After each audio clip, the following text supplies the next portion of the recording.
Ladies and gentlemen, welcome back. I'm Sam. The topic I want to talk today is how our government is run by the stupid and the greedy. And let me show you why. This is the world according to Sam. Malaysia is run by truly stupid and greedy people. Singapore, South Korea, China were far behind us economically by just about 30 years ago. And now they left us in the dust. Only stupid people can have 10 to 20 years of head start and fail the way that we did.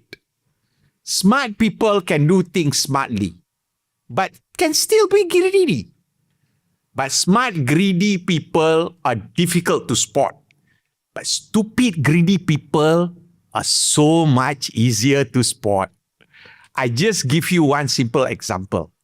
The economy of the United States of America is approximately $32 trillion. Malaysia has an economy of about $470 billion. That means the US has an economy that is almost 68 times bigger than ours. A population of about 350 million compared to our 36 million. Approximately a multiple of 10 times. Do you know what is the US territorial area compared to ours? It's 30 times larger. So, do you guys want to know how stupid is our government compared to the US? The American cabinet has one president and a vice president and 15 cabinet positions that are basically heads of department. Malaysian government has one prime minister and 2 deputy prime ministers, and a total of 32 cabinet ministers in all. And that also include the useless deputies. Double that amount, ladies and gentlemen. So our government need double plus 2 extra cabinet positions to run an economy 68 times smaller, a population 10 times smaller, and an area 30 times smaller than the great United States of America. If I was the prime minister, I would cut the cabinet to 10. And I would eliminate all deputy ministers. Are we that stupid, or are we that wasteful? Or are our people that gullible to allow our tax money to be thrown away by the government spending into these unnecessary and unproductive ministries? And then each minister has their own deputy ministers, including all their personal and political secretaries in their team paid by your tax money. And you wonder why the government keep asking for your money and have no money for more and better hospitals, more university and colleges, or schools at every corner of our nation with qualities and the best facilities? If you pay your taxes late, you will be immediately fined. You may even go to jail.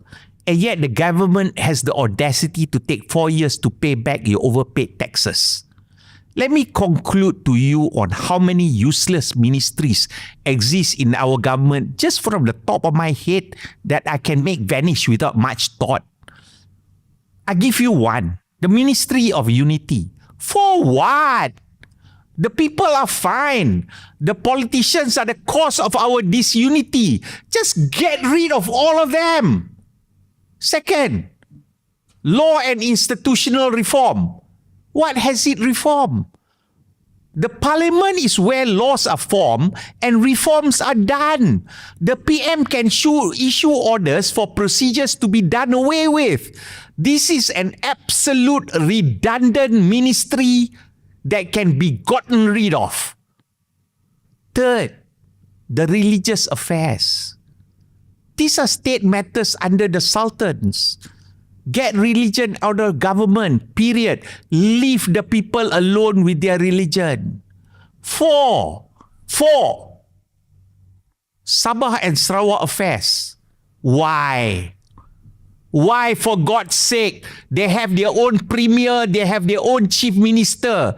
Give them their due, let them run their own states. This is redundant. Sabah and Sarawak are not client state of a protectorate colonialist Malaya empire. Leave them alone. They are equal partners of Malaysia. Treat them as such at the highest level. 6. Why do I need a domestic trade and cost of living ministry? This should fall under one coordinated industry. Ministry of Commerce. Look at making business easy and deregulated. What is water and energy transition? What is that all about? This is a private sector business. Supply and demand and funding from deregulated banking and uncorrupt land and state control of land and water resources. I can go on and on and on and on and on. But the fact is, the simpler we make, the less regulated and control of our daily lives are, the less corruption and cronies we create. They will be destroyed.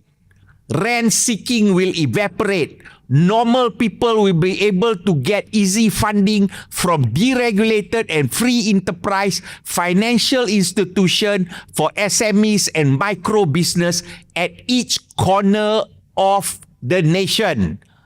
The simple rakyat can make a living without being squeezed for fees and costs they don't deserve to pay to earn a living.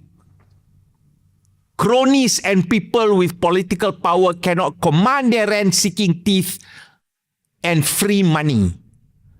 I hope our rakyat be contemptuous of all these people who has power over all of us. Throw them out. Enough is enough. Vote for good person, not from the same old DNA that created our miseries. Ladies and gentlemen, we have a country to save. Thank you.